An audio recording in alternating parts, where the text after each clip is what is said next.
I don't know how I'm doing this. The closer I get to 40,000 words, the more I'm like, yeah, so I'm gonna win NaNoWriMo, like, easy. I haven't felt like I've loved writing in a long time. I'm thinking to myself, how am I doing this? Because I am so busy. Hey guys, so I literally just finished my other vlog and let's start another one. In terms of writing, how I'm trying to approach this is how I'm approaching it from last vlog. Trying to get to the exciting parts of the book and not allowing myself to spend too much time in the lower dips. And the lower dips are oftentimes fun for me to write. You know, I don't usually hate writing lower dips after high moments of action, but I found in NaNoWriMo it's really difficult for me to get a high word count output if I'm writing in these low tension dips. Now I have a really high tension scene that I need to get to. It's gonna lead to the climax of the novel. It's a ball, it's a dance. They're gonna be fancy. The characters are gonna wear fancy outfits. I've already been on Pinterest galore and found my inspiration. I need to build my way up to that. We're very, very close at this point. It might just be like another chapter or two. I was not sure if I should share this because it is a spoiler, but at the end of the day, you're gonna find out eventually, but Lonan is back in this book. Welcome back. I just abandoned him in probably the most traumatic situation he's been in a very long time. It's been hard for me to write with Lonan because I don't really know who he is as a person, which might be surprising to a lot of you if you've been following me for a while, because for a long time he was my favorite character. I wouldn't shut up about him. It was Lonan this, Lonan that. He means so much to me. We're so linked, and now we're kind of strangers. I don't really know who he is. Lonan was a jackass.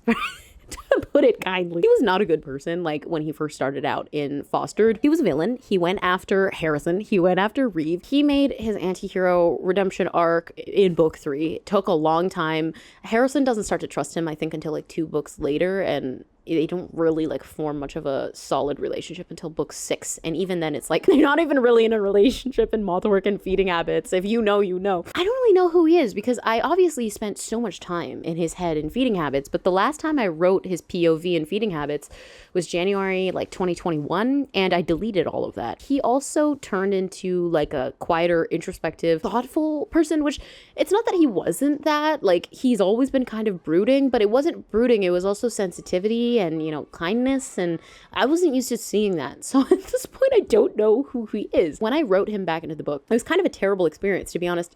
I was going around being like, Lonan, you ruined quite literally everything, because he did. I was so used to writing Seventh Virtue. I've been writing it for over a year and a half without him, and I didn't really want him back in the book. And I wasn't the only one. Harrison also doesn't want him back in the book. I was feeling uncomfortable when writing him, to be frank. It was not good. The whole reveal is very weak. And it took me a while to realize that Harrison would feel the exact same way and that I should just put that discomfort into the narrative. So something that got me out of my writing slump that I was in for a little bit at the very sort of beginning of this week was just writing the discomfort Harrison feels that Lonan is back. He admits to Reeve, he's back and I don't feel relieved, essentially, because it's so much more complicated than anybody. Happy children are screaming in my neighborhood. He's uncomfortable that so much has changed. He's found Lonan, but what are the implications of finding Lonan? How is Lonan doing emotionally?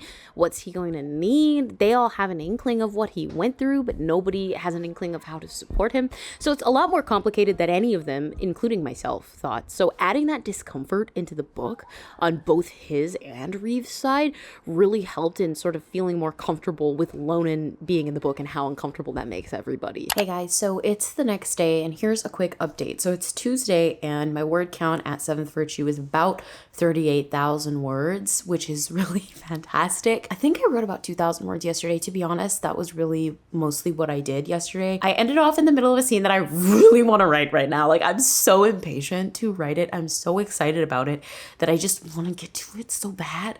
So I might, I'm tempted. I might do it. We're getting some Darren and Reeve, momentito, and, I need to be there. With that said, something occurred to me yesterday that hasn't occurred to me all month, and it's that I've beat all of my personal records ever. My personal best for how much I've written in a month was 30,000. I haven't written above that, and I'm at 38,000 words. That is crazy. I think the closer I get to 40,000 words, the more I'm like, yeah, so I'm gonna win NaNoWriMo, easy. I thought I was gonna be done this book by the time NaNoWriMo was ending. No. I have so much of this book left to write, at least another 30,000 or 20,000 words. I watch people win NaNoWriMo every year, and I'm like, I don't know how they do that.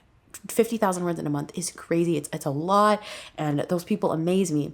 And then I'm looking at myself doing it this year, and obviously I haven't won yet, so I shouldn't get too gassed, but still, I'm getting on track there, and I'm thinking to myself, how am I doing this? Because I am so busy. I don't know how I'm doing this. So I think I'm gonna be a bad person. It is 11:30. I think I'm gonna take until 12 to write, and then I have to stop. I have to tell myself it is over, because knowing me, I'm gonna wanna continue. Yesterday I was listening to The Giver by Sarah Kinsley. If you know Julia Jacklin, she's an Australian artist, you will probably like Sarah Kinsley's songs because they're kind of a similar vibe. But I was listening to that on loop while I was writing a chapter in Reeves' head. The chapter's called Date Night, chapter 32, and now I'm working on 33 where she's hanging out with Darren. So the book is getting fun. I'm getting increasingly excited to reread it. Hey guys, I'm stressed and emotional. How are you?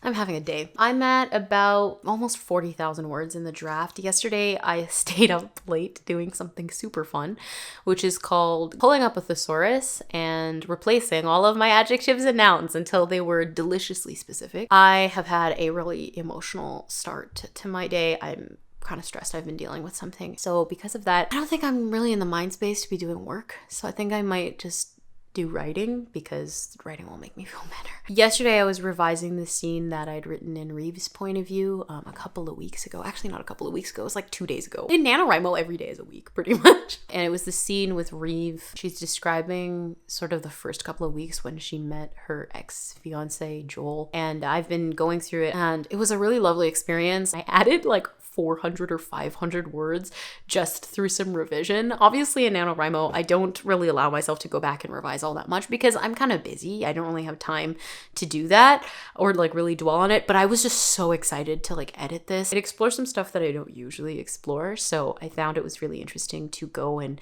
add some like lyrical language to. Today, I'm gonna get started on the very end of the book, which is so crazy that we've gotten this far. I'm gonna be starting the ball sequence, and I think I'm going to jump back into Harrison's head, because now that I've revised in Reeves' head for a while, I wrote a little bit in her head as well in terms of chapters. I'm ready to jump back into Harrison's, because Harrison is a bit lighter. He's funny. He'll make me feel better, because Reeve is great. I love her so much, and she is a narrator that is so close to my heart, and I've loved writing with her. But, she can be a little more serious. She has some serious issues that she's working through. Sometimes I need Harrison to just like make fun of capitalism, and like that'll make me feel better for the rest of the day. I wrote a fun romantical. It's giving I'm not actually really doing much here and kind of frustrating myself and probably my invisible non-existent readers. It will set up some tension for later. So I'm really excited. Usually I don't really like writing romance. Like I've become more and more averse to writing romance the older I get, but I read a little bit. It was fun. It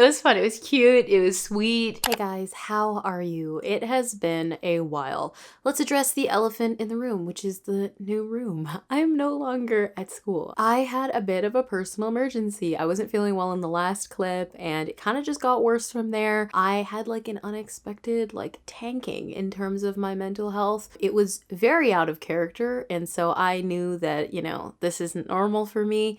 I gotta get some support. So I was dealing with that personal situation, kind of took the wind out of me. It was really hard to stay on top of Nano. The last time I saw you in a clip was the last time that I really consistently wrote when I was at school. I really struggled otherwise. I was concerned for myself, for a bit. I thought, shit, like I'm not gonna make this goal. And it was kind of devastating, to be honest, because, obviously I don't want to put anything like above my mental health. My well-being is important to me, but this goal was so important. And I think it was just really heartbreaking for me to be, I was at like 40 something thousand words. It was really heartbreaking because I really wanted to, and I knew that I could do it. It was just, it sucked like that everything just was culminating at the end of my month. It was so random, really. The news is I did win NaNoWriMo. I should start with that. Here's a clip of me actually winning. Let's talk kind of the end of NaNoWriMo. So words written, I wrote 50,095 words. The total manuscript for 7th Virtue, because I was trying to finish this book,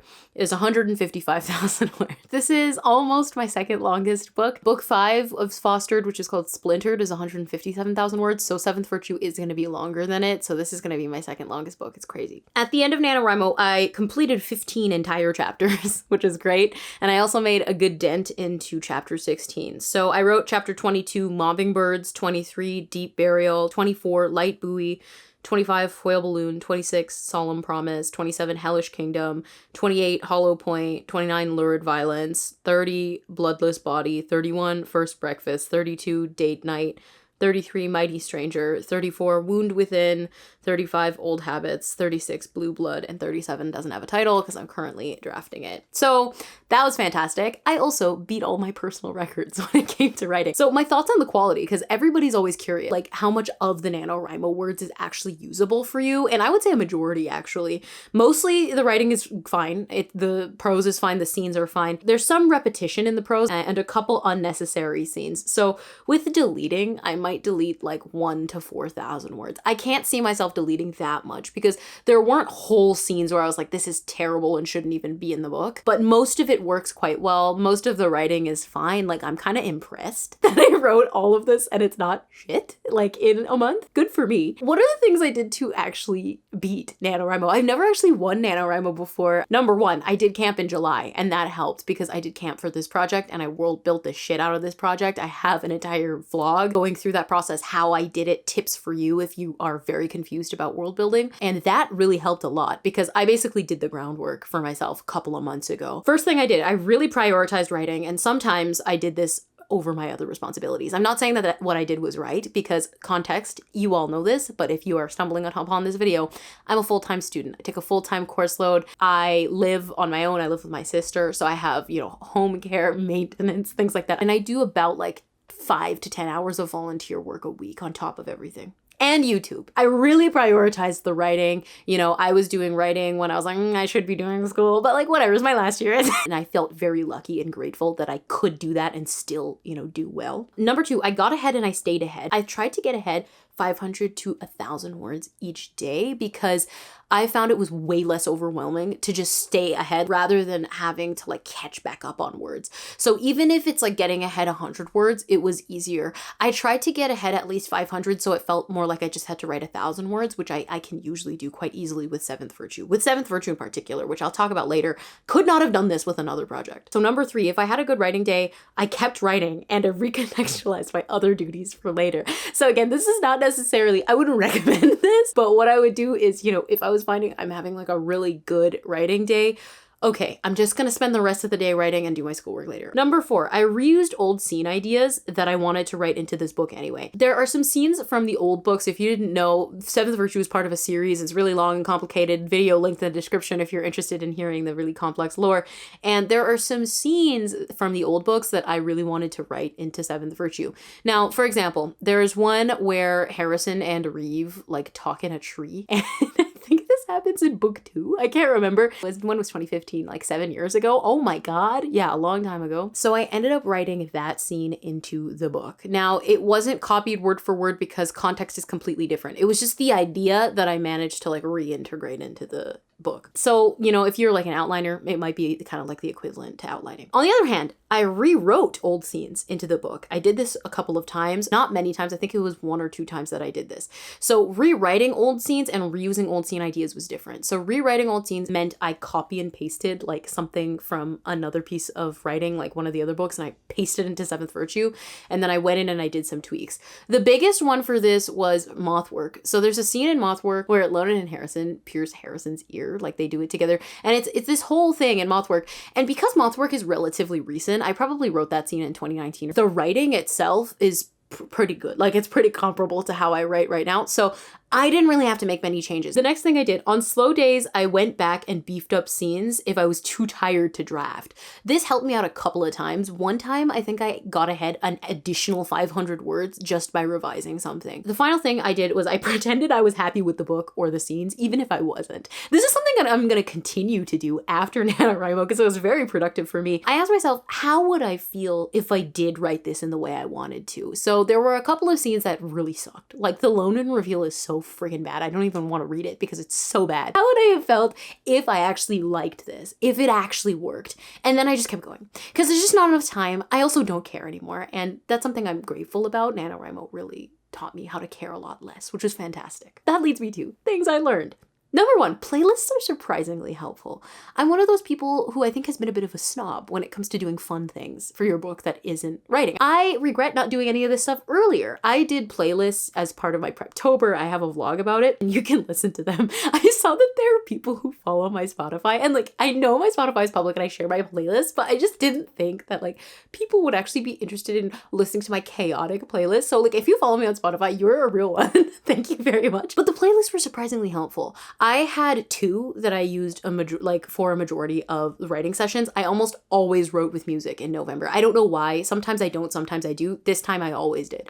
So I have one called Harrison Heart and one called Reeve Heart. And Harrison's playlist is for Harrison. Reeve's playlist is for Reeve. And I don't know, man. Those songs I picked meticulously. It took me like, I think, the whole day to make the Harrison and Reeve playlist, but it was so worth it just to take one day out of October to do that, because the minute I put on the playlist, and I specifically curated like 140 songs for Harrison, for example, every single one is so Harrison-y that I would just get into his mindset, and it was not even an issue to like jump back into his point of view because the music did a majority of the work for me. Number 2, I love being close to my books for a really long time. I don't know, Seventh Virtue and I got to know each other really, really, really freaking well over November. I haven't felt like I've loved writing in a long time, like in the way that I've loved this. I figured out how to find joy just as I found joy when I was like 13 when I first started writing. When I wrote this month, it was the exact same energy. If the only thing I ever do for the rest of my life is have fun with writing, I am totally content. I don't need to be published. I don't need to win awards. I don't need money. I just want to have fun. Next thing, sometimes you don't have time to dwell on a problem. Listen, as a dweller, as an overthinker, as somebody who's anxious and who really struggled with insecurity with my writing, girl, I did not have time to be upset about my writing. I didn't have time to be like, oh, I don't like this, or oh my God, I feel so bad. And you know, it's nothing wrong with feeling insecure. I feel insecure all the time. Being insecure is very, very, very, very normal. But it really snapped me out of something because I was like, Rachel, you don't have time to worry about this right now. After a certain point, I didn't care anymore. I was like, I'm just throwing words on the page and I'm loving it. And I don't care what I think right now. What matters is that I'm writing and I'm enjoying it. And that's it. Next thing, having a critique partner to bounce ideas off is critical. My sister is a savior. Sarah knows everything about Fostered. Obviously, she's my critique partner. She's such a smart person. She helped me so much this month, like in terms of like coming up with the major like plot points and stuff like that. Like when we were doing Preptober work, like on literally Halloween, that stuff like really, really got me through the rest of the month. Even getting her to read the excerpts I was writing, like and her reactions, that kind of stuff just keeps me going. So having a little community, even if it was just one person, really helped. Writing frequently is really rewarding for this particular project. I've not been able to do NaNoWriMo before. I tried NaNoWriMo with Seventh Virtue last year. The project wasn't in the right place. It wasn't planned like enough. I wasn't comfortable enough in it. I didn't know enough about it. I wasn't invested enough in the project to be able to write it in the same way I did this year. So I just want you to know that if you didn't win or you didn't participate and you're like, oh my God, how did she do that? Like I'm feeling like kind of bad about myself because how did Rachel manage to do that? Don't, because this is a very particular situation with a particular book, and writing this book frequently, like writing it every day, thinking about it every day, helped for this book. Doesn't help for all of my books. It's been terrible for some of my books to do that. Would I do it again? No, not in this context. This is not necessarily a sustainable way for me to write. Like I'm not gonna go into December writing 50,000 words for the month. Now, if I wasn't doing anything at all and I was writing this particular book at the same stage, like say we went all the way back to October 30th and I wasn't in school and I lived at home and, you know, I could eat my mom's food. Yes, I would do it again. And I was in the same spot with my book. Yes, I would do it again, and it would probably be even easier. Like I would have a lot more like support to do that. So it's the context that matters, I think. Seventh Virtue also writes itself fast and in high volume. If I was doing this with Feeding Habits, I would have quit after the first 1,000 words, which is what I did when I did Feeding Habits for NaNoWriMo, I think in 2020. NaNoWriMo wouldn't necessarily work for another project. Like I think it works quite well for Seventh Virtue because Harrison is chaotic. So let's read some excerpts to close out this vlog. These are some excerpts from like the last week and a half of writing. The first one is Harrison thinking about Reeve, who's his best friend. And I thought this was sweet. I was reading all these excerpts yesterday. Oh, Reeve. Reeve, who he loves, not even just like a sister, but like an extension of himself. Reeve, whose smile reminds him of orange blossoms for no reason. Reeve, who smells of bergamot sometimes, pancakes sometimes, Satsuma at others, because she cycles religiously through every Bath and Body Works shower gel. Reeve, whose pain he's only held a fraction of in his body. A pain he couldn't survive for any longer than the mere seconds he'd contorted to in her nightmares. Harrison is so sweet. I love him so much. Off topic, I have been rereading book 5 just for fun, like to fall asleep, which again, I wrote a long time ago, I think 2016. I've been fangirling, like whenever Harrison shows up, I'm like, yes, it's my baby. Everybody loves Harrison. If you love Harrison, let me know in the comments, because he's really the best, I think. This next description will make you like Harrison if you're an introvert. He's attending this like breakfast that the Petersons, who are like very fancy and go over the top with everything. Inside, guests bustle. This time, the Petersons must have not just invited their family members, but some of the guests who will appear at the solstice party in mere days. Friends of the family, colleagues, etc., etc. To be honest, Harrison does not like people, so he does not care. I love this man. The next thing is Harrison increasingly getting mad at tea. Like, I realized this is one thing we wouldn't get along about. Like, I love tea, and I guess he just hates tea. He's a coffee person, and he's like, tea sucks. This is also him at the breakfast, but he and Foster are, like, going to the beverages. Neither of them are noticed and fall easily into the throng of people. Harrison first drags Foster to the beverage cart, thrilled there are non-caffeinated options, obviously, not because he's going to drink them, but because Foster isn't going to complain about the evils of overstimulation, yada yada yada. Harrison loads up on a dark roast entitled Amber Heart, which is so pretentious and so Peterson, then circles back for a second mug. Foster, on the other hand, opts for a mug of white grape tea, whatever grape tea means.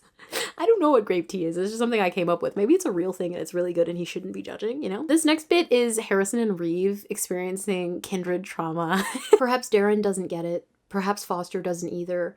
But as she cries, something unfurls from Harrison's stomach. A long ribbon as dark as soil.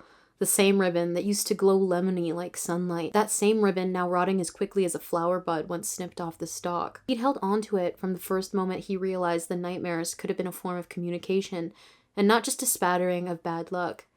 He'd seen it in Reeve's face when she'd explained her family's evil plans for Lonan. That ribbon was hope, that when they'd found Lonan, he'd be fine, and that didn't happen.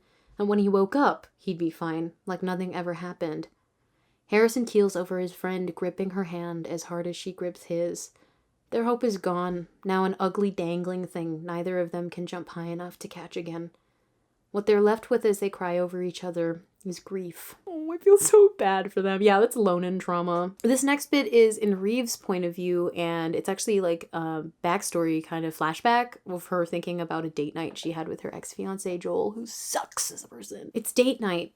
Reeve walked to the grocery store earlier this morning, the 8 a.m. sunshine watery on her face. She bought his favorite bakery section chocolate cupcakes, 4 cans of blood orange San Pellegrino, Ritz crackers, and then all the ingredients she needed for shepherd's pie. Onions, beef, tomato paste, carrots, russet potatoes, etc. It's her first time testing out his mother's recipe, his childhood favorite, because it's date night. She ties her hair back and then her olive apron, ready to sweat. The next bit is Harrison kind of upset with the state of his life. He's like, what? Why did these bad things keep happening to me? And he's kind of reflecting about it. Harrison scoffs, even though he's not angry. Actually, what does he feel? Perhaps that's a question he should be asking himself, because at this moment, his body is a dull thing, still aching from how long he sobbed on the floor of the Petersons' infirmary. Oh, how he's used to constant distress at this point. So used to accepting bizarre things.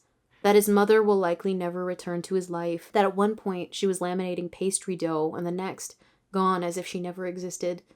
That Reeve carries pain like she carries love, folded deep between the creases of her body. That Foster knows his own best friend is so preoccupied nursing his own busyness that he can no longer confide in him like he used to. That Lonan is a dead man walking. That Lonan is a wound within a wound within a wound. I took that as a title.